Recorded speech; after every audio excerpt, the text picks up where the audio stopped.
The oxygen mask fogged with each labored breath. I watched the man in seat 14A dying right beside me, somewhere over Kansas at 37,000 feet. His name was Marcus Wheeler, Army Sergeant, 41 years old, and he had maybe 2 hours left to live. I know this because he told me, whispered it through cracked lips while passengers around us slept, oblivious to the tragedy unfolding in coach class. "Cancer," he said, "started in my lungs. Now it's everywhere.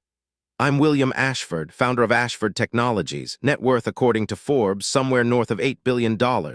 I was flying commercial that day because my private jet needed maintenance and I had a meeting in Denver that couldn't wait. Funny how life works.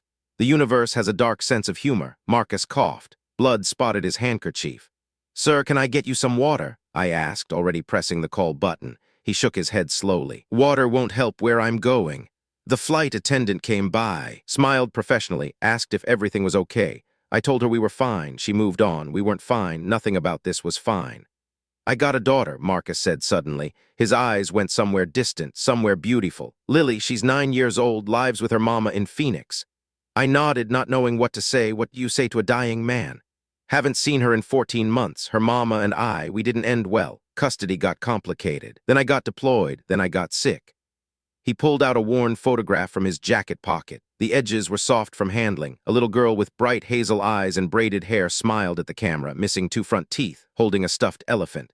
"That's my lily pad. That's what I call her, lily pad." My chest tightened. I have 3 children of my own, grown now, successful, but I remember when they were small, remember the weight of their tiny bodies in my arms. "She's beautiful," I said. "She's everything." Marcus started coughing again. Worse this time, passengers stirred. Someone called for the flight attendant. "Sir, are you all right?" The attendant rushed over. "Fine," Marcus wheezed. "Just fine." He wasn't fine. His skin had gone gray, sweat beaded on his forehead. I leaned close. "What do you need? What can I do?" Marcus gripped my wrist. His fingers were cold, bony, surprisingly strong. "I just want to see her one more time. That's all I want, just to hold my little girl before I go." Those words hit me like a physical blow. This man had served his country, fought in wars I'd only read about, sacrificed everything. And now he was dying on a commercial flight, asking a stranger for the one thing money couldn't easily buy, time. "When we land," I started. "I'm not making it to Phoenix," he interrupted. "I know my body, got maybe till tomorrow morning, maybe."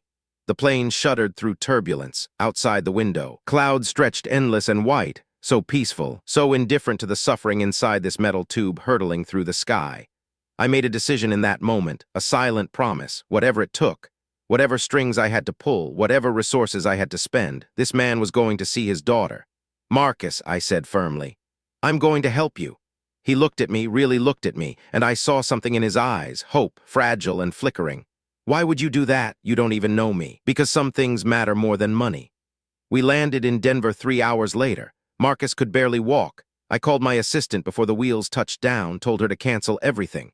"Clear my schedule for the next 48 hours. She asked why. "Because I'm doing something that actually matters," I said. The passengers filed off. Business travelers, families, college students, all of them rushing toward their lives, their problems, their ordinary concerns. Marcus and I stayed behind. "Mr. Ashford," the flight attendant said nervously, "we need to prepare the cabin for the next flight. This man needs medical attention. Get me the airline supervisor now." My tone left no room for argument. She practically ran up the jetway. Within minutes, paramedics arrived. Marcus tried to wave them off. "No hospitals," he said. "Please, I'll die in some sterile room alone. I don't want that." "You need fluids at least," the paramedic said. "Your blood pressure is dangerously low. I just need to get to Phoenix." The paramedic looked at me. I pulled him aside. "What are we dealing with here, really?" "Terminal. He's got hours, maybe a day. The cancer has metastasized to multiple organs. Honestly, he shouldn't be conscious right now. But he's fighting. He's fighting hard. Something's keeping him here. Someone, Lily." I called my pilot. Jonathan had been with me for 12 years. Loyal, skilled, discreet. "John, where's the jet?" "Still in maintenance, sir. Won't be ready until tomorrow." I cursed under my breath. "What about the backup, the Gulfstream?" "In Miami. Your son used it for that charity event." "Think, William, think." I called 3 charter services. The first 2 had nothing available on short notice. The third could get a plane ready in 4 hours. Marcus didn't have 4 hours. Then I remembered. Bradley Morgan, old college friend, owned half of Colorado's commercial real estate. Also owned 2 private jets. I called him directly. "Brad, it's William Ashford." "Will, how long has it been?" "Listen, I'm in the middle of—" "I need your jet right now, life or death." Silence on the line. "Where are you?" Denver International, I need to get a dying soldier to Phoenix to see his daughter before he passes. More silence, then Hangar 12, keys will be with the ground crew, pilots on standby. I owe you, Brad. No, you don't. Just get that man to his girl. 45 minutes later, we were airborne. Marcus lay across 3 leather seats in Brad's Challenger 604. A private nurse I'd hired sat beside him, monitoring his vitals. You didn't have to do this, Marcus said weakly. I'm nobody. You're somebody's father, that's not nobody. He smiled, first time I'd seen him smile. Lily used to draw pictures for me, sent them to Afghanistan. I kept every single one. Elephants, purple elephants everywhere. She's obsessed with elephants. Why elephants? Because I told her once that elephants never forget. Told her no matter how far away I was, I'd never forget her, just like an elephant. I felt my throat tighten. She remembered that, Marcus continued. Started drawing elephants on everything, birthday cards, homework, even drew one on my arm with marker before my last deployment. He pulled up his sleeve. There, faded but visible, was a small purple elephant tattooed on his forearm. Made it permanent when I got back, so she'd know I meant it forever. Phoenix appeared below us like scattered diamonds on black velvet. 8:15 p.m. Marcus was fading. His breathing had become shallow, irregular. The nurse caught my eye, shook her head slightly. Marcus, we're here, stay with me. His eyes fluttered open. She won't want to see me, her mama. We said terrible things. Your daughter will want to see you, I promise. We landed at Phoenix Sky Harbor. An ambulance waited on the tarmac, which I'd arranged during the flight. Marcus refused the stretcher. I'm walking to my daughter. I'm not arriving like a patient. The nurse protested. I overruled her. Get him a wheelchair. He can sit until we arrive, then stand at the door. We drove through the Phoenix night, past strip malls and housing developments, past fast food restaurants and car dealerships, past all the ordinary places that become extraordinary when you're running out of time. Marcus gave me the address. 4216 Sagero Lane, a modest house in a working-class neighborhood. Pickup trucks in driveways, kids' toys scattered on lawns. We arrived at 9:17 p.m. The house was small, blue shutters, chain-link fence, a plastic playground set in the backyard just visible from the street. Marcus stared at it like he was seeing heaven. That's where she plays, he whispered. Every day after school, I've seen the pictures. Are you ready? He nodded, then shook his head, then nodded again. I haven't talked to Sandra in months. She's going to slam the door in my face. She might, but we have to try. I helped him out of the car. He leaned heavily on me. The nurse followed with a portable oxygen tank. We walked up the cracked concrete path. Each step seemed to drain more of Marcus's remaining strength, but he kept moving, kept pushing. At the door, he paused. Mr. Ashford, William, whatever happens in there, thank you. Nobody's ever done anything like this for me. You earned this, Marcus. You served your country. You loved your daughter. You deserve to say goodbye. He raised a trembling hand, knocked twice. Footsteps inside. The porch light flickered on. The door opened. Sandra Wheeler was a woman who looked tired. Not sleepy tired, life tired. She had dark circles under her eyes and gray streaks in her brown hair that probably weren't there 3 years ago. When she saw Marcus, her face went through about 7 emotions in 3 seconds. What are you doing here? Sandra, please. You can't just show up. We have a custody arrangement. I'm dying, Sandra. She stopped, looked at him, really looked at him. Her hand went to her mouth. Oh God, oh Marcus. I just want to see her one time, please. Sandra's eyes filled with tears, years of anger and resentment warred with something deeper, something that never dies no matter how bitter the divorce. She's in bed, she has school tomorrow. I know, I just 5 minutes, please. Sandra looked at me, at the nurse, at the oxygen tank. Who are you? A friend, I said. I'm helping Marcus get his final wish. She stared at me for a long moment, then stepped aside. 5 minutes. And if you upset her, I swear to God, Marcus. I won't, I promise. We walked inside. The house smelled like lavender and crayons. Family photos lined the hallway. Marcus in uniform, Lily as a baby, Sandra smiling from a time before everything fell apart. Sandra led us to a door covered in elephant stickers. Sandra opened the door slowly. The room was small, painted purple, filled with books and stuffed animals. A nightlight shaped like an elephant cast a soft blue glow across the carpet. And there in a twin bed with a purple comforter lay Lily Wheeler. Marcus let out a sound I'll never forget. Not quite a sob, not quite a laugh, something raw and broken and beautiful. He walked to her bedside, knelt down despite the pain that must have shot through his body, took her small hand in his. Lily Pad, wake up, sweetheart, Daddy's here. Her eyes opened slowly. Confused at first, then wide, then bright with recognition. Daddy? Yeah, baby, it's me. She sat up and threw her arms around his neck, held on like she would never let go. Daddy, Mommy said you were sick. She said you couldn't visit. I drew you so many pictures. I know, baby, I know, I'm sorry I couldn't come sooner. Sandra stood in the doorway crying silently. I stepped back, giving them space, giving them privacy, but I heard every word. Daddy, are you going to stay? Marcus's voice cracked. I can't stay long, lily pad, but I wanted to see you. I missed you so much. I missed you too. I told everyone at school about you. I told them my daddy fights bad guys and keeps people safe. That's right, baby, that's what daddies do. Daddy, are you still sick? Silence, heavy and terrible. Yeah, sweetheart, I'm still sick. Can the doctors make you better? They tried, baby, they tried really hard. Lily's voice got small. Does that mean you're going to heaven? I closed my eyes, felt tears running down my own face.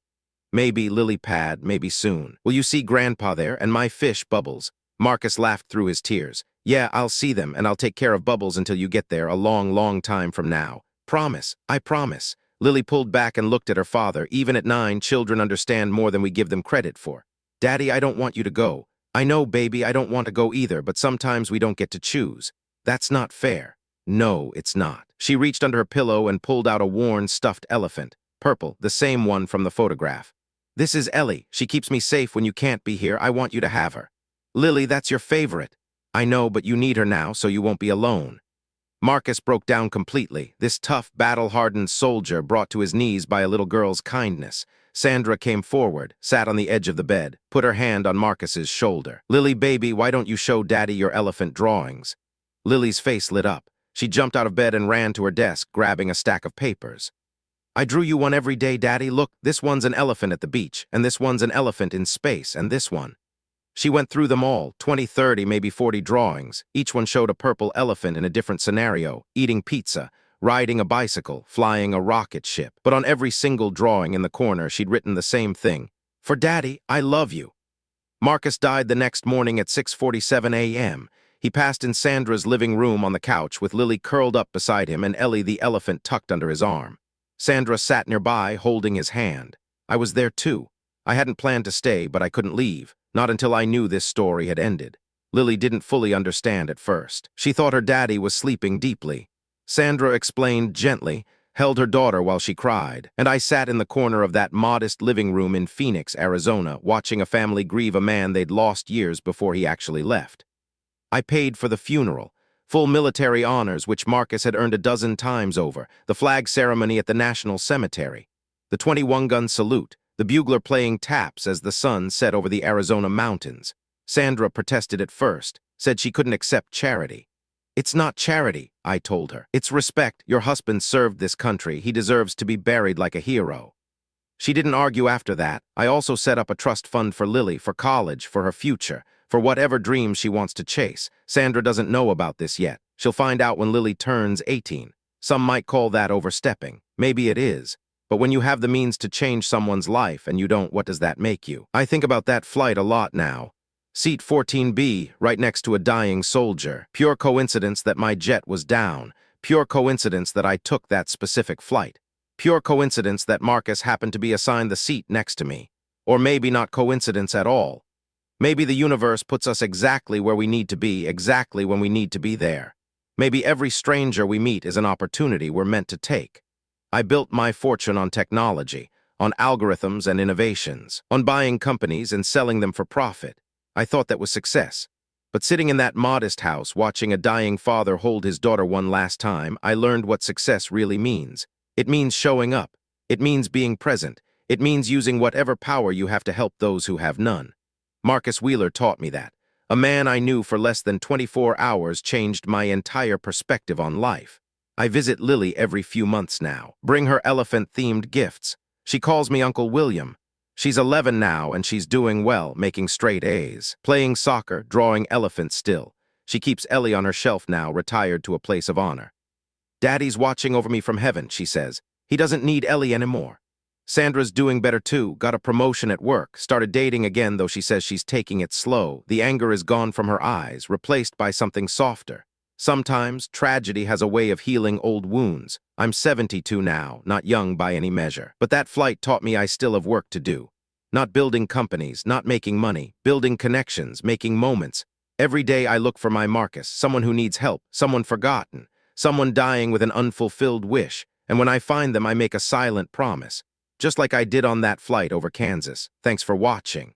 If this story moved you, subscribe to the channel and check out our other real-life stories. Because every person you meet has a story worth telling.